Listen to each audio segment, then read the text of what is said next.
அனைவருக்கும் வணக்கம். ஒற்றை ஆளாக நின்று அமெரிக்க அதிபர் ட்ரம்ப்பை பணிய வச்சிருக்கிறாரு நம்முடைய பிரதமர் திரு மோடி அவர்கள் அப்படின்னு இன்றைக்கு உலக தலைவர்கள் பாராட்டி வர்றாங்க நண்பர்களே. குறிப்பாக அமெரிக்காவில் இருக்கிற பெருந்தலைவர்கள் கூட இப்படி மோடி அவர்கள் ட்ரம்ப்பை இப்படி வச்சு செய்வாருன்னு நாங்கள் எதிர்பார்க்கவே இல்லை. ட்ரம்ப்பு ஒரு வாலட்டைல் கை, அவரை இவ்வளவு நாசூக்காக ஹேண்டில் பண்ணி, இவ்வளவு பிரமாதமாக ஹேண்டில் பண்ணி ட்ரம்ப்பையே தனக்கு பணிய வைப்பார் மோடி அப்படின்னு நாங்கள் எதிர்பார்க்கவே இல்லைன்னு பலரும் பாராட்டி வராங்க.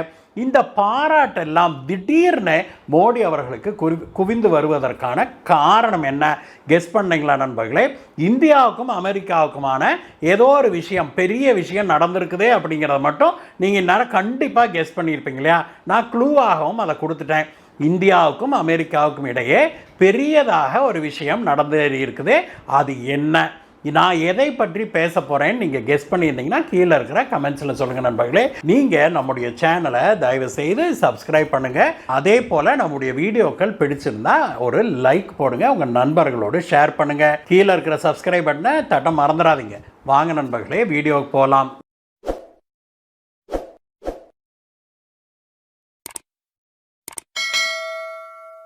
நண்பர்களே, கடந்த 24 மணி நேரத்தில் பல உலக தலைவர்களும் பெரும் அதிகாரிகளும் பாரத பிரதமர் திரு நரேந்திர மோடி அவர்களை பாராட்டி தள்ள ஆரம்பிச்சிருக்கிறாங்க. திடீர்னு எதுக்கு மோடி அவர்களுக்கு இவ்வளவு பாராட்டு குவியுது அப்படின்னு நம்ம விசாரிச்சா ஒரு பெரிய விஷயம் இந்தியாவுக்கும் அமெரிக்காவுக்கும் இடையே அமைதியாக நடந்தேறி இருக்குது அப்படிங்கிறதா நண்பர்களே.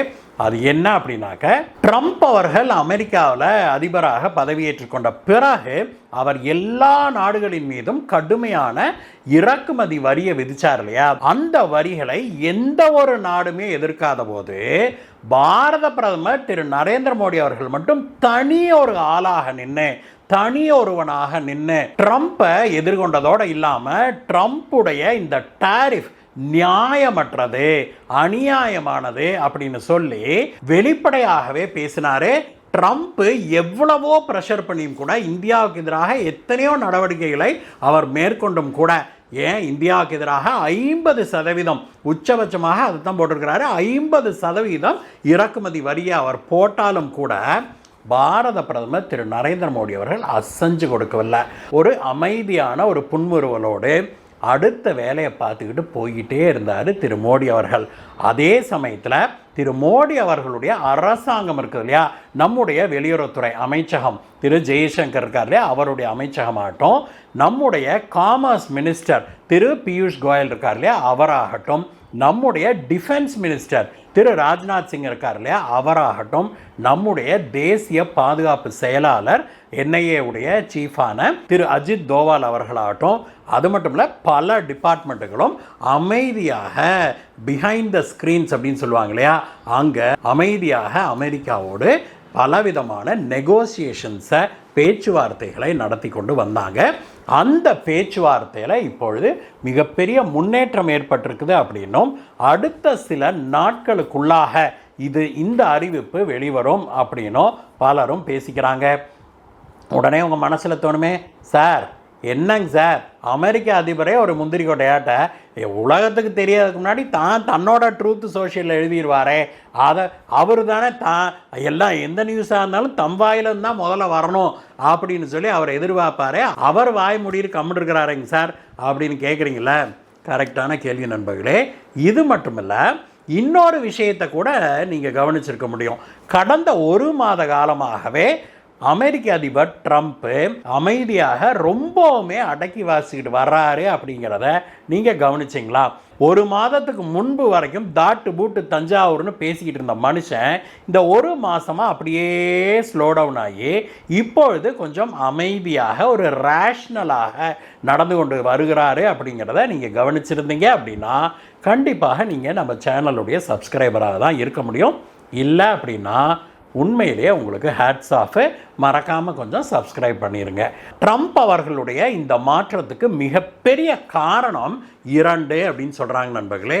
முதலாவது காரணம் என்ன அப்படின்னா, என்னதான் ட்ரம்ப்பு அலப்பறை பண்ணினாலும் ட்ரம்ப்புக்கு முழு வெற்றி கிடைக்கவில்லை இந்த டாரிஃப் விஷயத்தில் அப்படிங்கிறதான் உண்மை.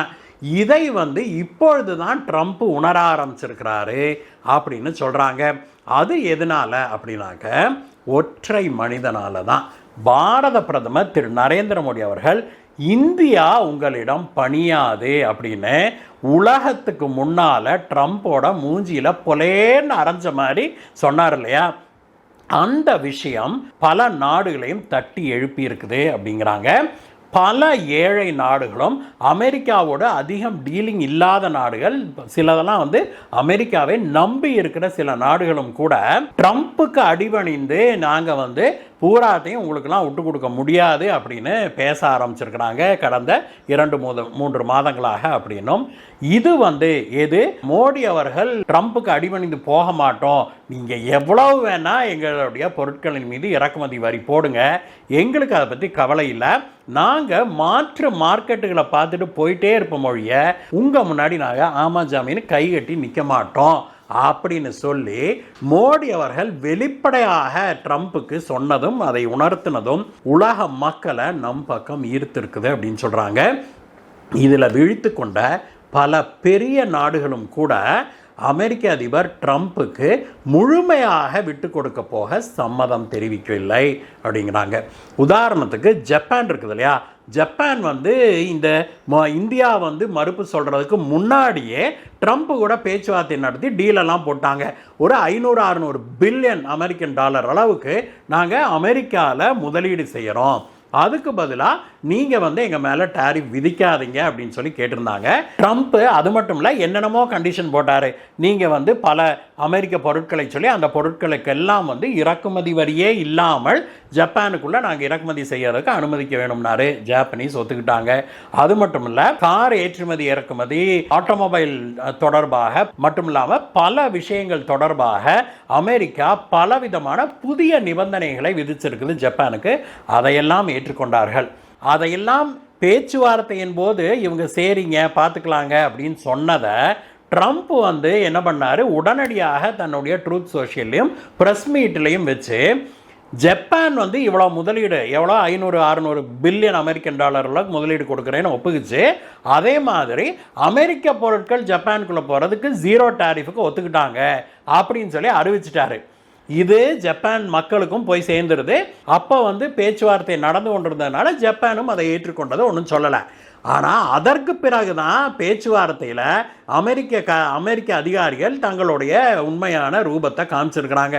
என்னென்னா, நாங்கள் இறக்குமதி செய்யறதுக்கெலாம் நீங்கள் 0ன்னு ஒத்துக்கிட்டீங்க, ரைட்டு, ஆனால் நீங்கள் உங்கள் நாட்டிலேருந்து ஏற்றுமதி செய்கிறீங்க இல்லையா, எங்கள் நாட்டுக்குள்ளே இறக்குமதி செய்கிறோம்ல, அதுக்கு நாங்கள் கண்டிப்பாக டாரிஃப் போடுவோம். பேஸ் டாரிஃப் 10, அதுக்கு மேலே நாங்கள் எவ்வளோ வேணால் போடுவோம் அப்படின்னு சொல்லி ஜப்பானின் மீது மறுபடியும் 15% டாரிஃப் போட்டாங்க. இந்த விஷயம் ஜப்பானில் அப்படியே வயிற்றெரிச்சலாக இருக்கும் இல்லையா, அந்த மாதிரி புகைஞ்சிக்கிட்டே இருந்திருக்குது ஜப்பான் மக்களிடையே. இப்படி புகைய ஆரம்பித்த காலகட்டத்தில் தான், இப்படி புகைய ஆரம்பிக்கிறதுக்குள்ள அங்கே ஜப்பானுடைய தலைவர்கள்லாம் அமெரிக்கா போயாச்சு, கையெழுத்து போட்டுவிட்டு வந்தாச்சு. அதற்கு பிறகு அவங்கெல்லாம் திரும்பி ஊருக்கு வந்த பிறகு கொஞ்ச நாள் கழித்து தான் இந்தியாவுக்கும் அமெரிக்காவுக்கும் முட்டிக்குது. இந்தியா என்ன பண்ணினாலும் நாங்கள் உங்ககிட்ட பணிஞ்சு போக மாட்டோம், நீங்கள் எத்தனை % வேணால் போடுங்க சாமி அப்படின்னு சொல்லி இந்தியா சொல்ல, அமெரிக்க அதிபர் ட்ரம்ப்பும் இந்தியாவுடைய பொருட்களின் மீது இறக்குமதி வரி 50% போட்டார். அதை பற்றி கூட இந்தியா கவலைப்படாமல் நாங்கள் இறங்கி வர மாட்டோம், நியாயமற்ற எந்த ஒரு அக்ரிமெண்ட்லையும் நாங்கள் கையெழுத்து போட மாட்டோம் அப்படின்னு சொன்னாங்க இல்லையா. இந்த விஷயம் ஜப்பான் மக்களிடையே பெரும் பரபரப்பை ஏற்படுத்துச்சு. தங்களுடைய நாட்டு அரசாங்கத்துக்கு எதிராக பெரும் கொந்தளிப்பை ஏற்படுத்தி இருக்குது. இந்தியா எவ்வளவு ஸ்டெடியாக நிற்குது, பிரதமர் மோடி அவர்களை பாருங்க, எவ்வளவு தைரியமாக துணிச்சலாக நிற்கிறாரு. ட்ரம்ப் 4 தடவை ஃபோன் பண்ணதை கூட மனுஷன் ஃபோனை கூட எடுக்க முடியாதுன்னு சொல்கிற அளவுக்கு அவருக்கு தைரியம் இருக்கு. நம்ம நாட்டு அரசியல்வாதிகள் நீங்கள்லாம் ஏன் இப்படி போய் அவர் முன்னாடி கைகட்டி நின்று நீட்டின பக்கம்னா கையெழுத்து போட்டுட்டு வந்தீங்க அப்படின்னு சொல்லி ஜப்பானில் பெரும் பிரச்சனை இன்றைக்கு வரைக்கும் ஓடிட்டு இருக்குது நண்பர்களே. இதே போல தான் சவுத் கொரியாவிலையும் நடந்திருக்குது. இந்த நாடுகள்லாம் இப்பொழுது இந்தியாவை பார்த்த பிறகு இப்போ 3-4 மாதம் ஆயிடுச்சு இல்லையா, டேரிஃப் போட்டு இந்தியா மேலே இந்தியா என்ன முடிஞ்சா போச்சு? இல்லை இல்லை, இந்தியாவை பார்த்த பிறகு இந்த நாட்டு மக்களும் சரி அரசாங்கங்களும் சரி இனிமேல் அமெரிக்காவுக்கு நாங்கள் விட்டு கொடுக்க மாட்டோம், இந்த அளவுக்கு நாங்கள் இறங்கி போயிருக்க வேண்டிய அவசியம் இல்லை, தப்பு பண்ணிட்டோம் அப்படின்னு பேச ஆரம்பிக்கிறாங்க. ஐரோப்பிய யூனியன்லையும் இதே பேச்சு இப்பொழுது கிளம்பி இருக்கு நண்பர்களே.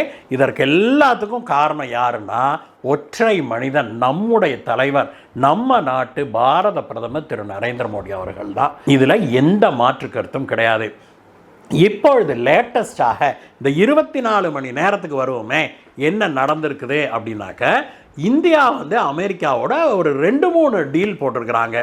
முதலாவதாக இந்தியா போட்டிருக்கிற மிகப்பெரிய டீல் என்ன அப்படின்னா, அமெரிக்காவிலிருந்து நாம் எல்பிஜியை வாங்குகிறோம். வீட்டுக்கு சமையல் எரிவாயு இருக்குது இல்லையா, சமையல் எரிவாயுவை நாம் பெரிய அளவில் அமெரிக்காவிடமிருந்து நம்ம இறக்குமதி செய்வதற்கு ஒப்புக்கொண்டிருக்கிறோம் அப்படிங்கிறதான். இந்தியாவில் நம்ம எல்பிஜிலாம் தயாரிக்கிறது நண்பர்களே, அது இந்த கச்சா எண்ணெய் எடுக்கிறாங்க இல்லையா, அதனுடைய ஒரு பை ப்ராடக்ட் தான் இந்த எல்பிஜிங்கிறது, இந்த சமையல் எரிவாயு.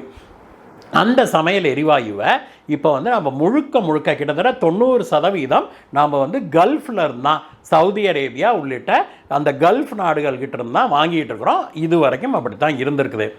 இப்பொழுது அதை டைவர்சிஃபை பண்ணுறோம் அப்படின்னு சொல்லி இந்தியா அமெரிக்காவிடமிருந்து நம்முடைய மொத்த சப்ளையில் 10% அமெரிக்காவிடமிருந்து வாங்குவதற்கு இந்தியா ஒரு டீல் போட்டிருக்கிறாங்க.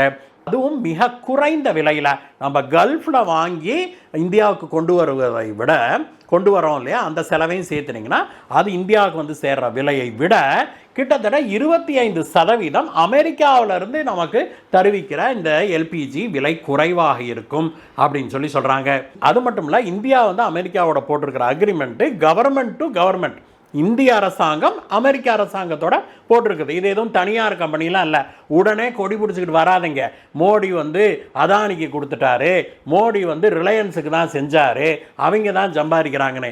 ஏன்னா நாமெல்லாம் சம்பாதிக்காமல் வீட்டில் சும்மா தானே உட்காந்துருக்குறோம், அவங்க மட்டும்தானே சம்பாதிக்கிறாங்க இந்த ஆட்சியில் அப்படின்னு சிலர் பேசுகிறாங்க இல்லையா. அதுக்காக சொல்கிறேன், இது அரசாங்கத்துக்கும் ஏற்பட்டிருக்கிற ஒரு அக்ரிமெண்ட்டு. அது மட்டும் இல்லை, இந்த அக்ரிமெண்ட்டில் அடுத்த 1 வருட காலத்துக்கு எந்த விலையேற்றமும் இருக்காது அப்படின்னு சொல்லி அக்ரிமெண்ட்டை போட்டிருக்கிறாங்க நண்பர்களே. இது ஒரு மிகப்பெரிய விஷயமாக பார்க்கப்படுது இந்தியாவுக்கும். ஏன்னா இந்தியா இப்பொழுது இந்த சமையல் எரிவாயு வாங்குறத மிடில் ஈஸ்ட்ல தான் வாங்குது இல்லையா, அதை இப்பொழுது நம்ம டைவர்சிஃபை பண்ணுறோம். நாளைக்கு நம்ம ஊரில் ஏதாவது ஒரு பிரச்சனை என்ன, கத்தாரோ சவுதி அரேபியாவோ கொடி பிடிச்சிக்கிட்டு வந்தான்னு வைங்களேன், நாம் சொல்லிடுறோம், ஓடி போயிரு, உன்னை நம்பிலாம் நாங்கள் இல்லை சாமி, எங்களுக்கு அமெரிக்காவிலிருந்து வருது, நாங்கள் ரஷ்யாவிலிருந்து வாங்குவோம் அப்படின்னு நாம் சொல்லுவோம். இந்தியாவுக்கு ஒரு ஆப்ஷனை ஏற்படுத்தி இருக்கிறோம் நாம். இந்த நெகோசியேஷன் வெற்றிகரமாக முடிஞ்சிருக்குது. இரண்டாவது இந்தியாவுடைய சக்சஸ் இந்த 24 மணி நேரத்துக்குள்ள கிடைச்சிருக்கிற செய்தி என்னன்னா, இந்தியாவில் மோஸ்ட் வாண்டட் மேன் அப்படின்னு சொல்லப்படுகிற ஒரு பெரிய ரவுடி அன்மோல் பிஷ்னாய் அப்படின்னு அவனுக்கு பேர் நண்பர்களே. அவன் பஞ்சாப் மாநிலத்தை சேர்ந்தவன். இந்தியாவில் பல குண்டுவெடிப்புகள், கொள்ளைகளில் அவன் சம்மந்தப்பட்டிருக்கிறான். அவனுடைய அண்ணன் தான் பெரிய ரவுடி சார்ல்ஸ் பிஷ்னாய். அவனை பிடிச்சி ஜெயிலில் போட்டாங்க. அவன் இந்தியாவில் ஜெயிலில் தான் இருக்கிறான். எவனோட தம்பி இந்தியாவிலிருந்து தப்பிச்சு ஓடி போய் ஒரு திருட்டு பாஸ்போர்ட்டை வச்சுக்கிட்டு அவன் இங்கேருந்து அவன் கல்ஃபுக்கு போய் அப்புறம் கென்யாவுக்கு போய் அதுக்கப்புறம் எப்படியோ கடைசியாக போய் அமெரிக்காவுக்குள்ளே போயிட்டான். இந்தியா அமெரிக்காவிடம் பல காலமாக இவனை எக்ஸ்ட்ராடைட் பண்ணுங்கன்னு சொல்லிக்கிட்டே இருக்குது. ஆனால் எக்ஸ்ட்ராடைட் பண்ண மாட்டேன்னு சொல்லிட்டு இருந்தாங்க அமெரிக்கா. சில மாதங்களுக்கு முன்பு ஒரு கேஸில் இவனை பிடிச்சி அமெரிக்காவில் உள்ளே போட்டாங்க. மிக முக்கியமாக ஃபேக் பாஸ்போர்ட் வச்சுருந்தான் அப்படிங்கிற குற்றமும் அவன் மீது இருக்குது அமெரிக்காவில். அப்படி அவனை அரெஸ்ட் பண்ண பிறகு தான் இந்தியா தன்னுடைய கோரிக்கையை வலுவாக வைத்தது அமெரிக்கா கிட்ட. ஆனால் அமெரிக்காவோ இதுவரைக்கும் அவனை இந்தியாவுக்கு நாடு கடத்தாமல் காலம் கடத்திக்கிட்டே இருந்தாங்க. இப்பொழுது இந்தியாவின் கை கொஞ்சம் ஓங்கி இருக்கிறத உணர்ந்திருக்கிற ட்ரம்ப்பு அந்த கோரிக்கைக்கும் செவிமடுத்திருக்கிறாரு. அதனால் அந்த அன்மோல் பிஷ்னாயை இப்பொழுது அங்கேருந்து நாடு கடத்திட்டாங்க.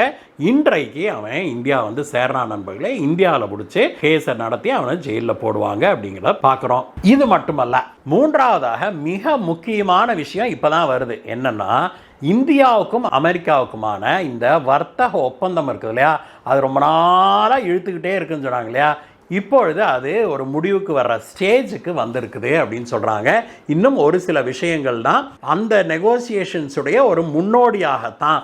இந்தியாவுடைய அக்ரிமெண்ட்டுடைய டீட்டெயில்ஸை வெளியில் சொல்கிறதுக்கு முன்னாடியே சில விஷயங்களை நம்ம கரெக்ட் பண்ணோம் அப்படிங்கிறதுக்காக தான் ட்ரம்ப் அவங்க நாட்டில் விவசாய பொருட்கள் பலவற்றுக்கும் ட்ரம்ப் திடீர்னு ஒரு அறிவிப்பு விட்டார் இல்லையா, விவசாய பொருட்கள் பலவற்றுக்கும் நான் இறக்குமதி வரியிலிருந்து விலக்கு தர்றேன் அப்படின்னு.